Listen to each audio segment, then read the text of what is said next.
What is up, everybody? Welcome to the Burndown YouTube channel. Today I wanted to go over my 3D printer. I've had this thing for a few weeks now.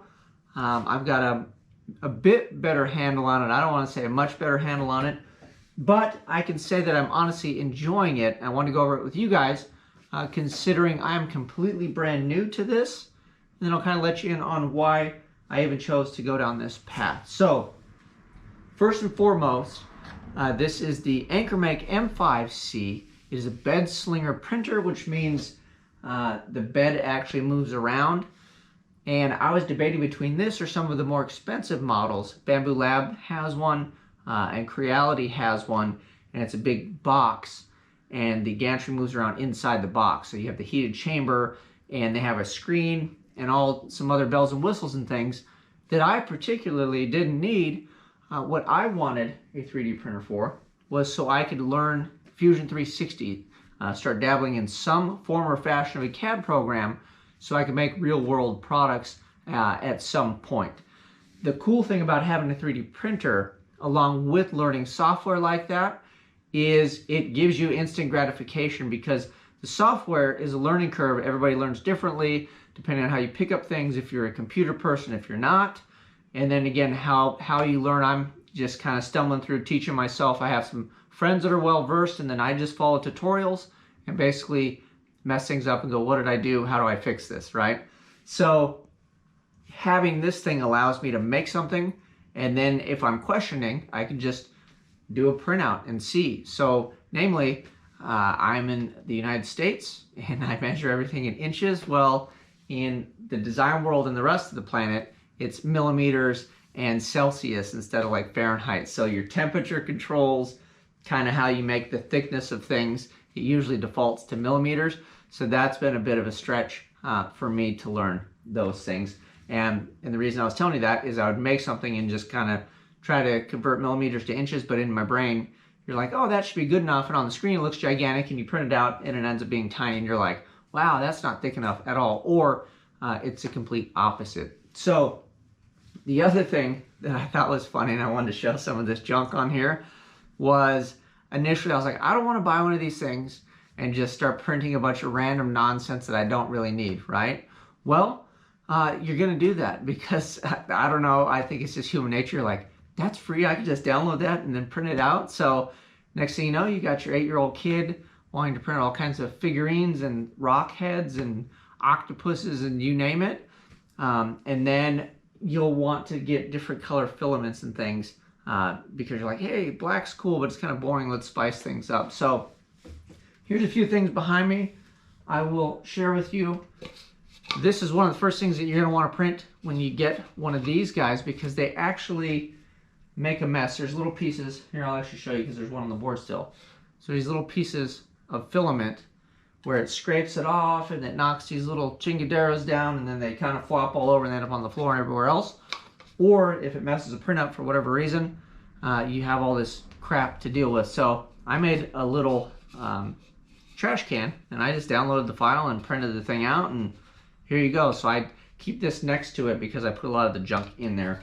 There's also people that are creative that made little catch trays and things specifically for this printer, and like I said, the sky really is the limit with the amount of stuff people create. So even if you're not well versed in CAD in the beginning, you can still get stuff rolling. The other thing too, if you've looked at any 3D print stuff, you've seen this. This is the Benchy, and this is a benchmark test.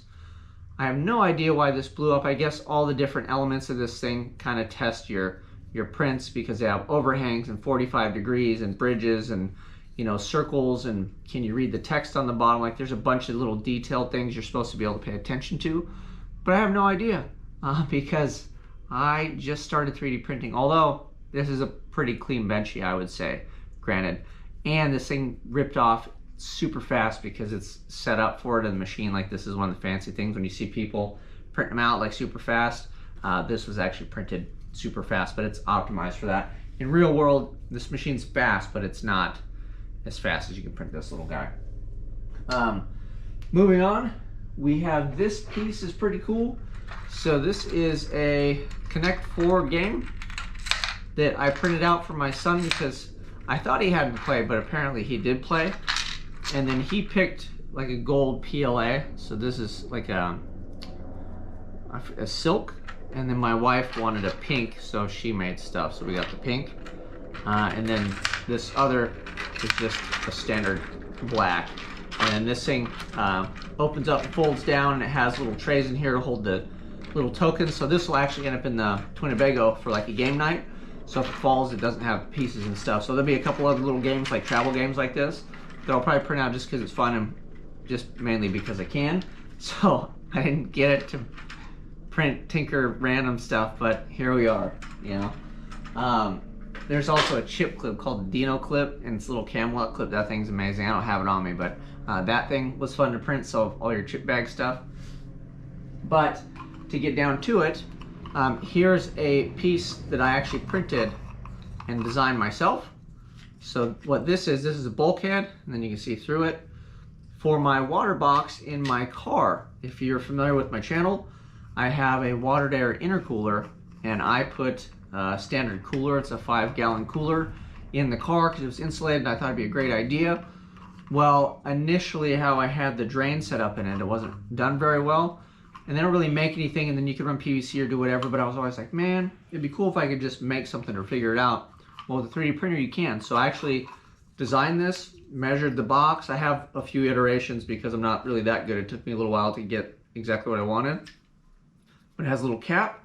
The threads are all printed. I did all of this in Fusion, printed it out, and then you just put it together and life's good. And then I left enough room in the cap for an O-ring.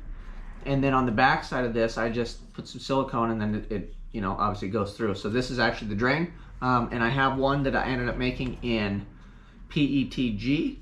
So it's able to survive in the water, in the wet. This is PLA. Trying to make sure I get all my plastics straight. This would not survive in the water, but this is great for prototyping, and it's fairly cheap, and you can kind of speed things up when you're prototyping with this. And then last but not least, I'll share with you guys and kind of give you a hint of what we're doing. Beginning of the year, I was looking around. I'd like to make some form or facet of like an automotive product that I could offer people and kind of problem solve, and I was looking at some different things on what I could do or whatever. We're not going to let the cat completely out of the bag, but this is a flat version of a sheet metal piece that's going to be part of the product that I'm designing myself and working on. And then the cool thing is you can prototype it, get your designs, your dimensions, make sure things are good. Then you take your files that you print that you know are good, and you can send it out to a company like Send Cut Send, and then you get a real world working version of what you're doing. And then you know that you're good because you printed a 20-cent plastic piece. And then if this isn't good, you can just print another one, make your changes. This is the flat version, so this is like what you would send out to have laser cut, but you could also print this in a full 3D version of what you're working on. So that's pretty much why I bought it. I've been stumbling through, like I said, Learn Fusion 360. I'm enjoying the program. I'm enjoying the process. I've run across a few different hurdles and learning curves, like things that I would like the thing to do and it's not, and it's all operator error, or I don't really know how to get from A to Z. But we did decent enough that I actually came up with some real world stuff so far that's working. If you watch my other video, I have those hose clamps that are on my car that are holding a hose that go all the way underneath the car. I have a screen protector that I put over the little 7-inch display. And I have a host of other things that I want to work on and design when I find time in between. But I wanted to share this with you guys. As far as getting into the hobby and price, this was actually brought to my attention by my buddy Happel, and I was on the fence. I was like this close to doing a Creality, I think it was a K1 or C1 or whatever it is that they offer right now when this video is made. And this came in at like almost half the price. So immediately it was a no-brainer. Plus he already had it. And then one of the benefits of this is it has the full metal hot side extruder. So the full metal gears or whatever. It's quick, and then it'll do higher temperatures. So if you wanted to put an enclosure on this thing, you could do the higher end, more exotic materials. But what I find for the most part, that your standard issue, the PLA, that pretty much everybody messes with is probably going to suffice for a majority of people or things that you're working on.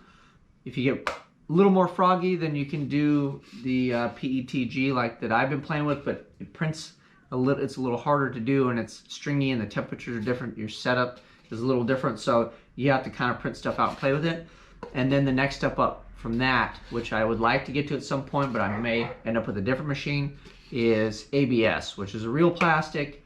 It smells bad, but the cool thing is you could do finish work on it. So I could actually paint it with like automotive paint. So say I wanted to make custom badging for my car or whatever, I could paint it with automotive grade paint, or if I wanted to make a fancy trash can or whatever it is, I could sand it and do the finish work on it. I don't really have a need for that just yet, but then also the ABS would live under the hood of a car. So if I want to make something that survived under the hood of a car, that would be my go-to. But for now, we're having fun. We're learning. I would highly recommend this machine because I haven't had to do much of anything to it. I've had a couple struggles, but they updated the firmware and it seems to run, you know, pretty good. And then the only thing that I would say or will say is when you download random files off the internet, if it doesn't work, you can't be too upset and go, oh, this machine's a pile of junk, because I found several different ones that I would download, like my kid wants this figurine, and then we'll let it rip and the thing will just make spaghetti, right? That's not necessarily the machine's fault, because I could turn right around and print some other file and then the thing does fantastic. So I've started learning that too, and you kind of start looking at prints and go, that might work, that might not work, you know, as far as all that goes. But as for the things that I designed and made and then printed out, I haven't really had any issue with the files that I produce and put on the machine. So that is that. If you have any questions, leave them in the comment section. If you do have a 3D printer, let me know which one you have and why. I know a lot of the guys have like the Ender Creality Enders or whatever. They're like $100 and they're cheap, and I almost went that direction. But the other thing this does that those cheapy ones don't do, and this one technically is cheap, but this has the self-leveling bed, right? So this thing runs a bunch of sample tests, it levels a bed, and then it'll rock and roll. And then before each print, it actually samples the bed and kind of tests it, and I think figures it out a little bit better. So, I mean, I couldn't be happier with it. It runs over the internet for the most part, so you gotta have Wi-Fi and all that stuff at home to transfer files to it. And then I'm on a Mac, and then I just run, like I said, the free version of Fusion 360. So we're learning. But that's it. Let me know if you have questions. Hopefully I kind of covered it. I didn't want to go over all the specs and how wonderful the machine is. I just wanted to give you my thoughts, my opinion, because that's all that I have, because I'm not some 3D printing guru. We are working on getting better at it. It's not my goal to be the best 3D printing guy. I just want to be able to turn the machine on and then make some fun stuff when I need it, and then turn it back off and let it hang out when I don't. So that's it. Until next time, I'm out.